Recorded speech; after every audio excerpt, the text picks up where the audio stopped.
بسم اللہ الرحمن الرحیم۔ دولت کے نشے پر جب عورت کا نشہ سوار ہوا تو تنظر کے اندر کی دنیا ہی بدل گئی۔ یہ اس کے ایمان کی کمزوری تھی کہ دولت اور حسین عورتوں کے تصور نے اس کی آنکھوں پر پردہ ڈال دیا تھا۔ یہ صرف اس کے ہی ایمان کی کمزوری نہیں تھی بلکہ آج کے دور کے ہر انسان کی کمزوری بن چکی ہے، اور ہم اس کمزوری کا تصور کر کے بھی خوشی کا اظہار کرتے ہیں۔ وہی تنظر جو کچھ دیر پہلے ارد کو کچھ بتانا نہیں چاہتا تھا، اب بے چینی سے ارد کا انتظار کر رہا تھا۔ دوپہر کے وقت ارد تو نہ آیا، البتہ وہ خادمہ کھانا لے کر آ گئی۔ جب وہ کھانا رکھ کر جانے لگی تو تنظر نے اسے کہا، ارد کو بلا دو گی؟ مالک کہیں گئے ہوئے ہیں، خادمہ نے جواب دیا۔ وہ دیکھ رہی تھی کہ تنظر اسے مسلسل گورے جا رہا تھا اور وہ اس کی نگاہوں کا مطلب اچھی طرح سمجھتی تھی۔ وہ حسین تھی اور اپنی طرف اٹھتی نگاہوں کی زبان جانتی تھی۔ وہ واپس مڑی اور تنظر کے سامنے آ کر کھڑی ہو گئی۔ کچھ دیر تنظر کی طرف خاموشی سے دیکھنے کے بعد بولی، مجھے ایسے کیوں دیکھ رہے ہو؟ میں دیکھ رہا ہوں کہ کیا کوئی اتنا حسین بھی ہو سکتا ہے؟ تنظر نے بے ساختہ کہہ دیا اور پھر کچھ شرمندہ سا ہو کر بولا، کچھ نہیں، اب تم جاؤ۔ اگر تم سمجھتے ہو کہ میں تمہاری نگاہوں کا مطلب نہیں سمجھتی تو تم اپنے آپ کو فریب دے رہے ہو، لیکن کاش تم بھی میرا دل پڑھ سکتے۔ تمہیں ایک ہی بار دیکھنے سے تم مجھے اپنے لگے ہو۔ اس خادمہ نے بغیر کسی جھجک کے کہہ دیا، اچھا میں شام کو پھر آؤں گی، اس نے آہستہ سے کہا اور باہر نکل گئی۔ وہی تنظر جو پہلے ارد کا بے چینی سے انتظار کر رہا تھا، اب اس خادمہ کے انتظار میں بے حال ہوا جا رہا تھا۔ وہ خادمہ تنظر کے کمرے سے نکلی اور سیدھی ایک اور کمرے میں داخل ہو گئی۔ اس کمرے میں ایک میز کے پیچھے ارد بیٹھا ہوا تھا۔ وہ بے تکلفی سے ارد کے پاس جا بیٹھی۔ ایسا لگتا تھا جیسے وہ خادمہ نہ ہو بلکہ ارد کی کوئی دوست ہو، اور واقعی وہ خادمہ تھی بھی نہیں، اور اس جیسی چند اور لڑکیوں کو ارد نے خاص طور پر تربیت دی تھی جو کہ جاسوسی نوعیت کی تھی۔ ان لڑکیوں کے ذمے یہ کام تھا کہ اگر کوئی جاسوس پکڑا جاتا یا نظروں میں آ جاتا تو اس کے سینے سے راز نکالنے کے لیے ان حسین لڑکیوں کو استعمال کیا جاتا تھا، اور اب اس لڑکی کے ذریعے وہ تنظر کے سینے سے سچ اگلوانا چاہتا تھا۔ کہو شازی، کیسا رہا؟ اس لڑکی کو مخاطب کرتے ہوئے کہا۔ اب وہ اس کے ساتھ بیٹھی تھی اور ارد کی انگلیاں اس کے بالوں میں رینگ رہی تھی۔ کچھ نرم ہوا لگتا ہے، ویسے میں اسے جتنا سخت جان سمجھتی تھی اتنا وہ ہے نہیں، جلد ہی ہماری مٹھی میں ہوگا۔ اس لڑکی نے جس کا نام ارد نے شازی لیا تھا جواب دیا۔ ویسے دولت کا نشہ، اس سے بڑھ کر کسی شخص کی کیا کمزوری ہوگی؟ اوپر سے تمہاری زلفوں کا جادو اور آخر میں اس بھیانک قید سے آزادی۔ کہو کیسا ہے؟ اس نے شازی کو آنکھ ماری اور دونوں نے کہا لگایا، میں اس بات پر بہت حیران ہوں۔ شازی نے حیرت بھرے لہجے میں ارد سے کہا، تم نے اس شخص کے بارے میں اتنی تفصیلی معلومات کیسے حاصل کر لی؟ بس اسے اتفاق ہی سمجھو، ارد نے کہا لگاتے ہوئے کہا۔ ہم جس شعبے میں کام کرتے ہیں اس کے لیے ضروری ہے کہ اپنی آنکھیں اور کان کھلے رکھیں۔ عام لوگوں کے برعکس ہماری دو آنکھیں پیچھے بھی ہوتی ہیں۔ میں جب اس شخص کا تعاقب کر رہا تھا تو مجھے شک ہوا کہ ایک آدمی مسلسل میرے تعاقب میں ہے۔ میں نے اپنے شک کی تصدیق کرنے کے لیے یوں ہی ادھر ادھر کے 2-3 چکر کاٹے تو وہ آدمی میرے ساتھ سائے کی طرح چپکا رہا۔ میں لاپرواہی سے چلتا رہا اور ان لوگوں کا ٹھکانہ معلوم کر کے واپس مڑ گیا۔ میں نے ظاہر یہ کیا کہ میں واپس جا رہا ہوں۔ ان لوگوں نے ایک کشادہ غار میں اپنا ٹھکانہ بنا رکھا تھا۔ میں وہاں سے مڑا اور ایک چھوٹا سا چکر کاٹ کر قریب ہی چھپ گیا۔ میرا تعاقب کرنے والا بھی غار میں داخل ہو گیا تو میں قریب چلا گیا۔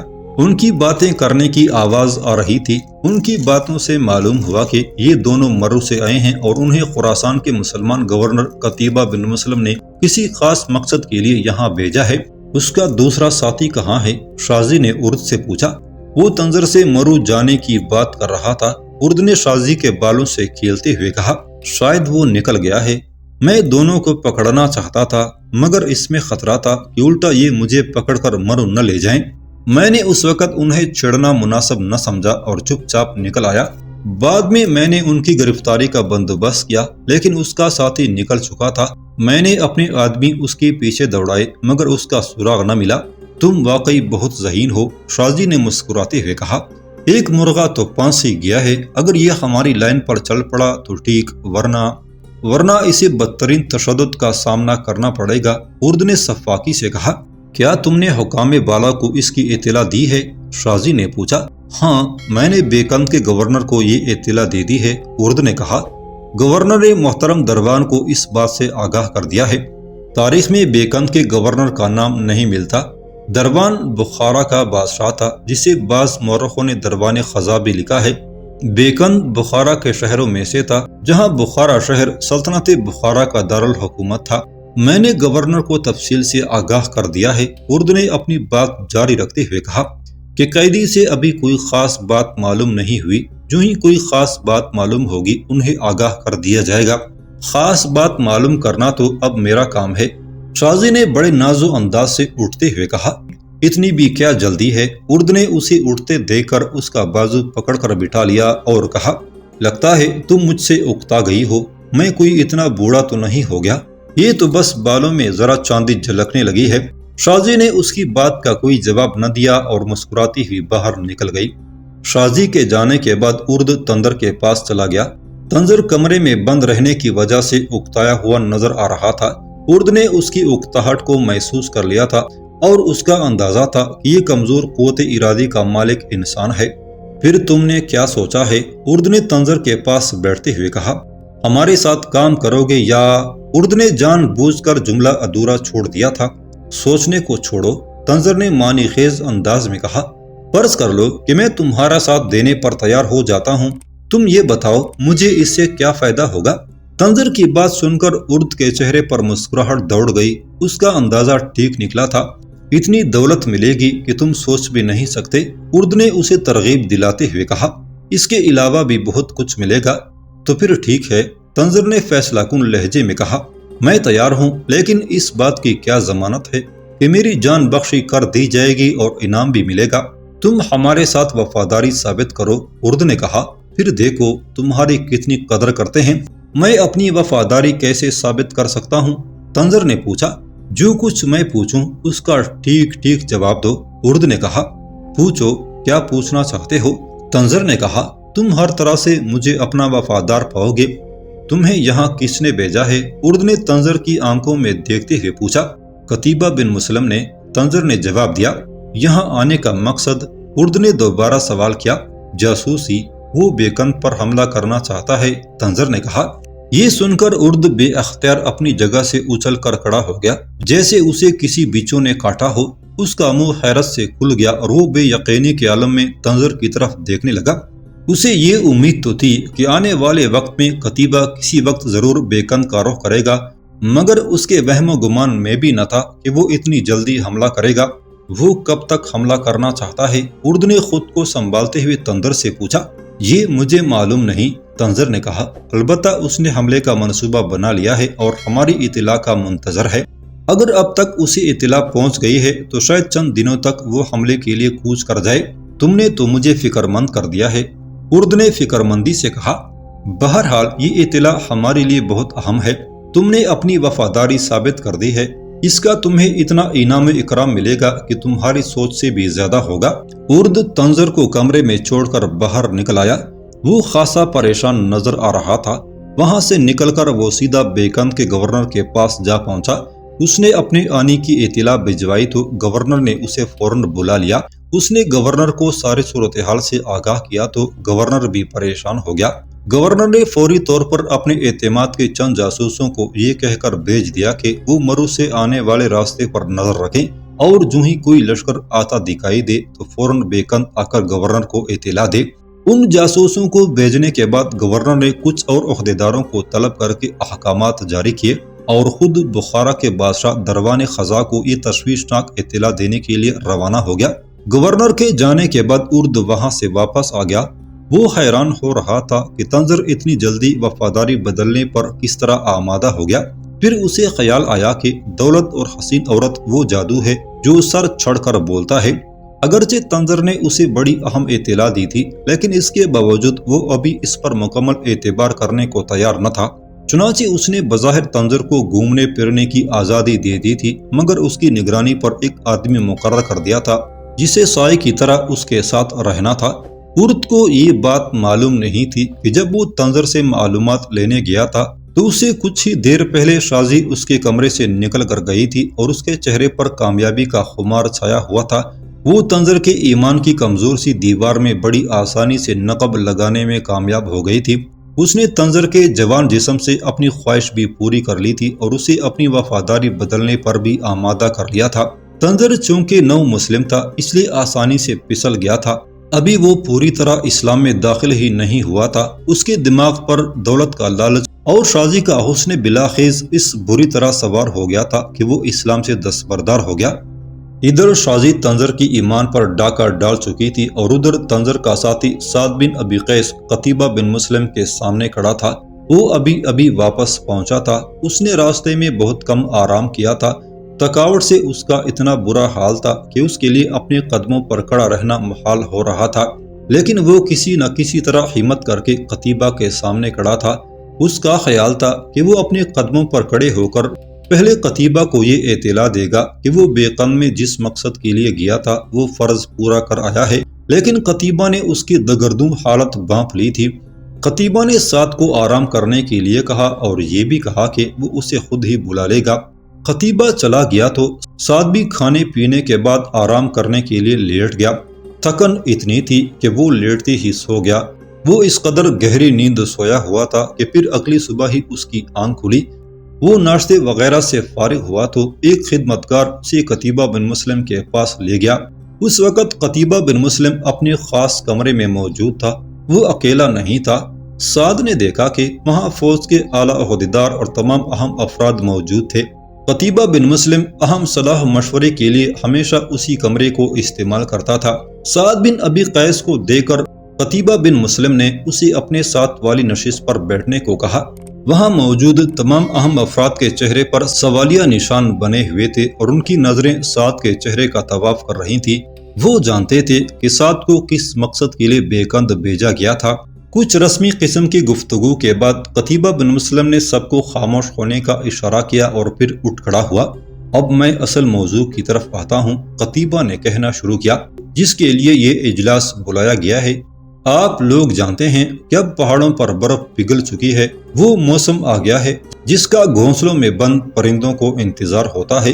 برف پگھلنے پر یہ شکاری پرندے اپنے گھونسلوں سے نکلتے ہیں اور شکار کی تلاش کرتے ہیں۔ اب ہمارے لیے بھی لازمی ہوتا جا رہا ہے کہ اپنے مسکن سے نکلیں اور اس طوفان کو اٹھنے سے پہلے ہی دبا دیں جو کبھی شمال سے اٹھ سکتا ہے۔ یہاں قتیبہ کا اشارہ شمال کے ان علاقوں کی طرف تھا جہاں چھوٹی چھوٹی ریاستیں اسلامی سلطنت کے خلاف آئے دن بغاوت کرتی رہتی تھیں۔ وہ بغاوتوں کی اس آگ کو ہمیشہ کے لیے سرد کرنا چاہتا تھا۔ اس کے علاوہ اس کے سامنے وہ علاقے بھی تھے جو بڑے زرخیز تھے اور اسلامی سلطنت میں شامل نہ تھے۔ یہ علاقے بڑی کشش کے حامل تھے۔ بیکن کا قلعہ بند شہر ہمارا منتظر ہے، قتیبہ بن مسلم نے اپنی بات آگے بڑھاتے ہوئے کہا، لیکن یہ ذہن میں رکھیں کہ یہ شہر ہمیں آسانی سے نہیں ملے گا۔ بڑی سخت مزاحمت کی توقع ہے۔ اب تک ہم نے جتنے معرکے بھی لڑے ہیں یہ ان سب سے مختلف ثابت ہوگا۔